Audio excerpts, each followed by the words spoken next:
Hello friends, আসসালামু আলাইকুম। কী অবস্থা সবার, কেমন আছেন? চলে আসলাম আমাদের সংসার নাটকের 25 নম্বর পর্বের আপডেট নিয়ে। 25 নম্বর পর্বে এমন কিছু ঘটনা ঘটতে চলেছে যেটা শোনার পর আপনি নিজেও নিজেকে কন্ট্রোল করতে পারবেন না। তো ভিউয়ার্স, আপনারা জানেন যে শখের বিয়েটা ঠিক পর্যায়ে এসে বিয়েটা হবে, কিন্তু শেষ পর্যায়ে তার মা এসে তাকে নিয়ে গেল। কিন্তু কেন এই ঘটনা? কারণ ছিল তার মায়ের প্রতি নির্মম অত্যাচার। এই অত্যাচার সহ্য করে, অত্যাচার প্রতিশোধ নেওয়ার জন্যই কিন্তু সে এই কাজটি করেছে।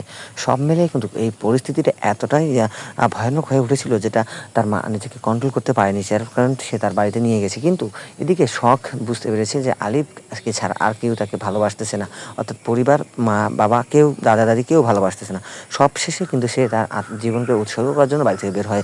কিন্তু পরবর্তীতে আলিফ তাকে আটকানোর চেষ্টা করে এবং আটকায়। কিন্তু পরবর্তী পর্যায়ে কী হতে পারে সেই বিষয়টা একদমই অস্পষ্ট রয়ে গেছে। কিন্তু আসলে আমার কাছে খুবই খারাপ লেগেছে। বিয়েটা হয়ে গেলে খুবই ভালো লাগতো আমার কাছে। কিন্তু তার চেয়ে বেশি খারাপ লাগার বিষয় ছিল যে যে শখের মায়ের সাথে যে নির্মমতা আচরণ করা হয়েছে, সেই বিষয়টা আসলে একদমই আমি মেনে নিতে পারতেছি না। যে অ্যাকচুয়ালি বিষয়টা খুবই খারাপ লেগেছে।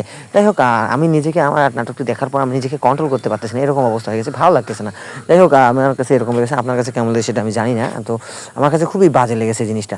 যাই হোক, সব মিলিয়ে নাটকটি হতে যাচ্ছে একদম ধামাকাদার পর্ব। তো কবে আপলোড করা হবে এখন জানিয়ে দিই। আমাদের সংসার নাটকের 25 নম্বর পর্বটি আপনারা আগামী বৃহস্পতিবার দুপুর 2টার সময়, আবার বলি আগামী বৃহস্পতি দুপুর 2টার সময় red films entertainment official YouTube চ্যানেলে দেখতে পারবেন। সো ভিউয়ার্সরা, যারা নাটক ভালোবাসেন, যারা ড্রামা আপডেটগুলি ভালো পেতে পছন্দ করেন, তারা অবশ্যই আমাদের চ্যানেলটিকে সাবস্ক্রাইব করবেন। পাশাপাশি আমাদের ভিডিও লাইক করে চ্যানেলটিকে সাবস্ক্রাইব করে দেবেন, নতুন নাটকের আপডেটগুলি সবার প্রথমে আপনাদেরকে দেওয়ার জন্য। তো যাই হোক, আর কথা বাড়াতে চাচ্ছি না। আজকের আপডেট ভিডিওটি এ পর্যন্তই। সকলের জন্য সুস্বাস্থ্য ও দীর্ঘায়ু কামনা করলাম।